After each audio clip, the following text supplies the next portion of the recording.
What is cell? Cell क्या है? Cell को स्ट्रक्चरल और फंक्शनल यूनिट ऑफ बॉडी कहा जाता है क्योंकि हमारी बॉडी बहुत से छोटे छोटे सेल से मिलकर बनी होती है और हमारी बॉडी के सभी काम इन छोटे छोटे सेल्स के द्वारा किए जाते हैं।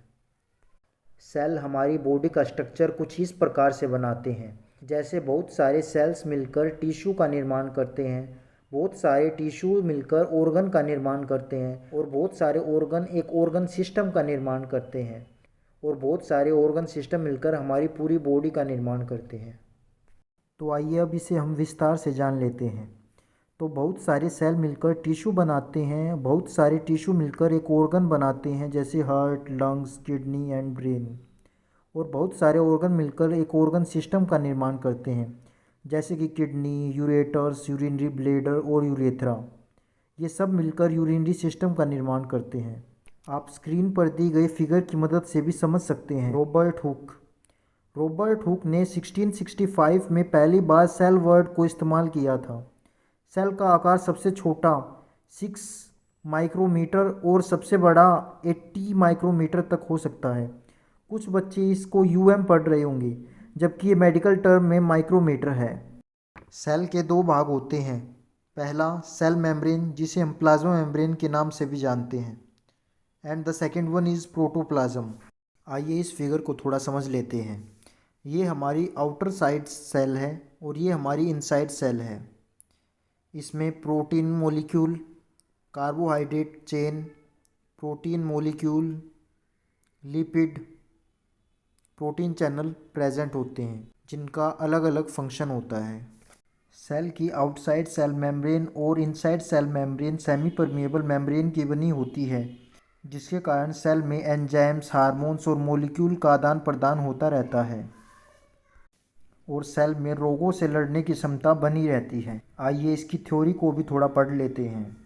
प्लाज्मा मेम्ब्रेन यह दो फॉस्फोलिपिड की लेयर की बनी होती है।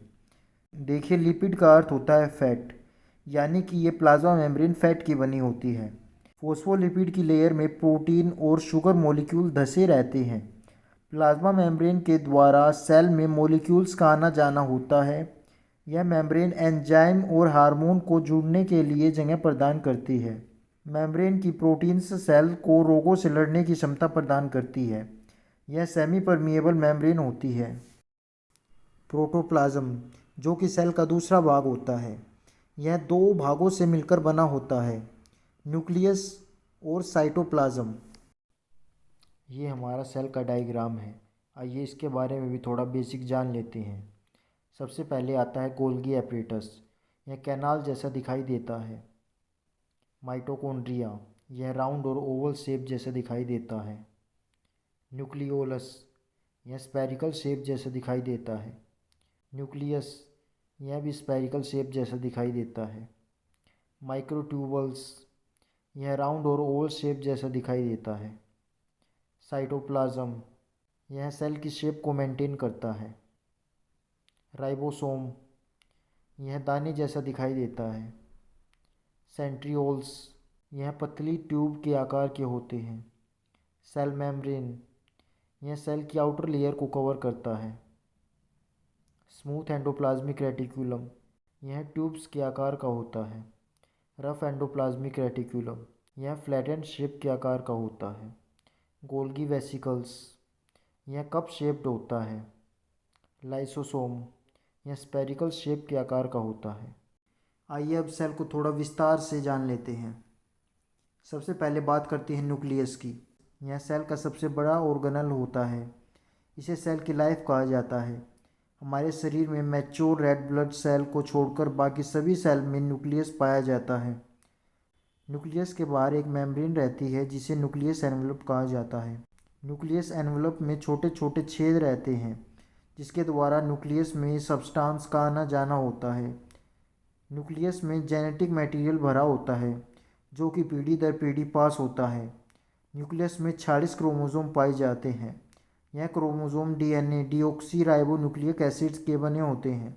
जब सेल डिवाइड करता है उस समय क्रोमोसोम पतले धागे जैसे स्ट्रक्चर में बन जाते हैं जिसे क्रोमैटिन कहा जाता है। इसके बाद बात करते हैं हम साइटोप्लाज्म की। साइटोप्लाज्म में 10% वाटर, मॉलिक्यूल्स लार्ज और बिग और ऑर्गेनल्स पाए जाते हैं। उदाहरण के तौर पर Golgi apparatus, endoplasmic reticulum, ribosomes, mitochondria, lysosome, centrioles और साइटोस्केलेटन एटसेट्रा पाए जाते हैं। गोल्गी एपरेटस, यह सेल जैसा दिखाई देता है। यह न्यूक्लियस के करीब पाए जाते हैं। यह सेल मेम्ब्रेन बनाते हैं। गोल्गी एपरेटस के द्वारा प्रोटीन की पैकिंग की जाती है। फिर यह प्रोटीन प्लाज्मा मेम्ब्रेन के द्वारा सेल के बाहर निकाल दी जाती है। एंडोप्लाज्मिक रेटिकुलम, यह दो प्रकार का होता है।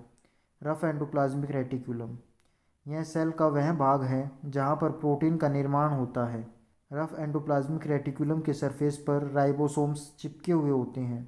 स्मूथ एंडोप्लाज्मिक रेटिकुलम, इसके द्वारा लिपिड और स्टीरॉयड हार्मोन बनाए जाते हैं। स्मूथ एंडोप्लाज्मिक रेटिकुलम के सरफेस पर राइबोसोम्स नहीं पाए जाते हैं। राइबोसोम्स, यह दाने जैसे होते हैं। यह प्रोटीन और राइबोन्यूक्लिक एसिड के बने होते हैं। राइबोसोम्स का काम एमिनो एसिड के द्वारा प्रोटीन का निर्माण करना होता है। यह राइबोसोम्स साइटोप्लाज्म में और रफ एंडोप्लाज्मिक रेटिकुलम के बाहर के सरफेस पर पाए जाते हैं। माइटोकॉन्ड्रिया, माइटोकॉन्ड्रिया को सेल का पावर हाउस कहा जाता है क्योंकि यह सेल की रेप्लिकेशन में मदद करता है। माइटोकॉन्ड्रिया के बाहर के सरफेस पर बहुत से छेद होते हैं जिसके द्वारा छोटे मॉलिक्यूल्स माइटोकॉन्ड्रिया के अंदर प्रवेश करते हैं। सेल का मेटाबॉलिज्म का काम माइटोकॉन्ड्रिया में होता है। लीवर, मसल और स्पर्मेटोजोआ के सेल में बहुत ज़्यादा मात्रा में माइटोकॉन्ड्रिया पाए जाते हैं। लाइसोसोम्स, यह रेड ब्लड सेल को छोड़कर बाकी हमारे शरीर के सभी सेल्स में पाए जाते हैं। राइबोसोम्स को सुसाइडल बैग भी कहा जाता है। यह गोल्गी एपरेटस के द्वारा बनाए जाते हैं। लाइसोसोम्स में एंजाइम्स भरे होते हैं। जैसे कि हमारी बॉडी में एंटीजन आता है, यह तुरंत उस एंटीजन को निगल लेते हैं। इसके पश्चात लाइसोसोम्स में भरे एंजाइम उस एंटीजन को छोटे छोटे भागों में तोड़ देते हैं जिससे कि एंटीजन हमारे शरीर को कोई नुकसान नहीं पहुंचा पाता। सेंट्रियोल्स, यह बहुत पतली ट्यूब के आकार के होते हैं। हर एक सेल में 2 सेंट्रियोल्स पाए जाते हैं। यह सिर्फ सेल डिवीज़न के समय पर दिखाई देते हैं।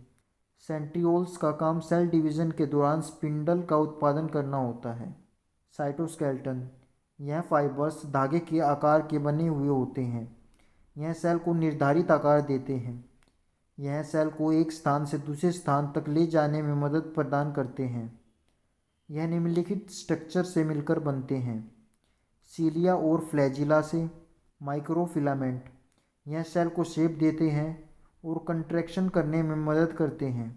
माइक्रोट्यूबल्स, यह सेल के भीतर मूवमेंट कराते हैं जैसे कि सेल डिवीज़न के समय क्रोमोसोम्स की मूवमेंट।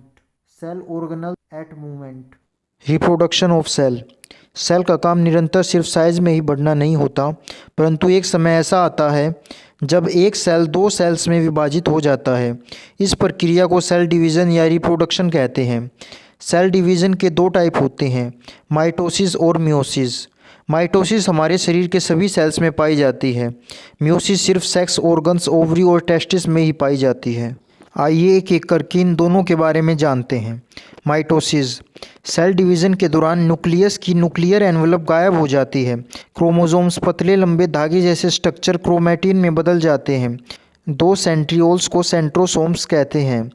सेंट्रोसोम्स 2 भागों में बंटने लगते हैं। स्पिंडल बनने लगता है। सेंट्रियोल्स एक दूसरे से दूर जाने लगते हैं। यह सेंट्रियोल्स पोल्स बनाने लगते हैं। इसके बाद क्रोमोसोम्स हर एक सेंट्रियोल्स की ओर आधे आधे जाने लगते हैं। इसके उपरांत न्यूक्लियस 2 भागों में बंट जाता है। आखिर में सेल का प्रोटोप्लाज्म सिकुड़ने लगता है और 2 नए सेल्स तैयार हो जाते हैं।